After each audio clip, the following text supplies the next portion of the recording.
तो नमस्कार, मैं बबलू पारिक स्वागत करता हूं आप सबका मेरे YouTube चैनल ज्ञान की बंदूक में। तो दोस्तों, पेश है आज की छोटी सी कहानी। दोस्तों, बात बहुत पुरानी है। उस समय की है जब माता पार्वती शिव जी को पति रूप में प्राप्त करने के लिए बहुत सालों से तपस्या कर रही थी और उनकी तपस्या पूरी होने वाली थी कुछ दिनों में। लेकिन उन्हें एक दिन आवाज आती है एक छोटे बालक के जोर जोर से चिल्लाने की। तो उन्होंने अपनी तपस्या छोड़ दी और देखा तो थोड़ी दूर पर एक मगरमच्छ उस छोटे बच्चे को पकड़कर खाने के लिए तैयार हो रहा था। तो माता पार्वती उस मगरमच्छ के पास गई और उसको कहा कि तुम इस बालक को छोड़ दो। उनको दया आ गई, बालक जोर से रो रहा था, उसको मगरमच्छ ने पकड़ रखा था कि तुम इसको छोड़ दो।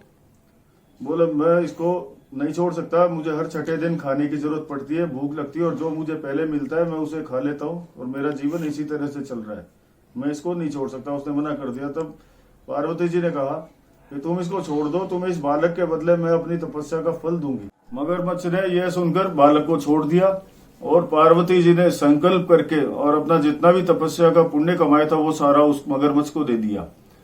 फल तपस्या का पुण्य पाकर मगरमच्छ सोने की भांति चमक उठा और उसकी बुद्धि भी शुद्ध हो गई। और उसने पार्वती जी से कहा कि मुझे आपकी तपस्या का फल नहीं चाहिए, ये आप वापिस ले लीजिए। पर पार्वती जी ने उसके लिए मना कर दिया और वापिस जाकर उस बच्चे को प्यार से गोद में लेकर उसको छोड़ने के बाद में उसके माता पिता के पास और वापिस अपने तपस्या के स्थान पर जाकर बैठकर तपस्या चालू की।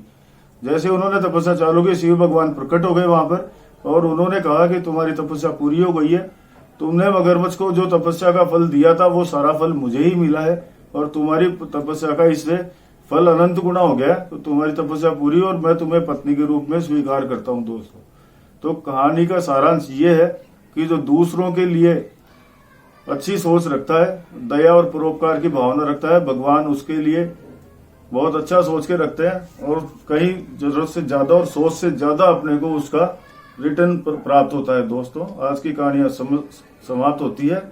नमस्कार, कल फिर मिलेंगे एक नई कहानी के साथ और मेरे चैनल को लाइक, सब्सक्राइब और शेयर जरूर करें। दोस्तों, धन्यवाद।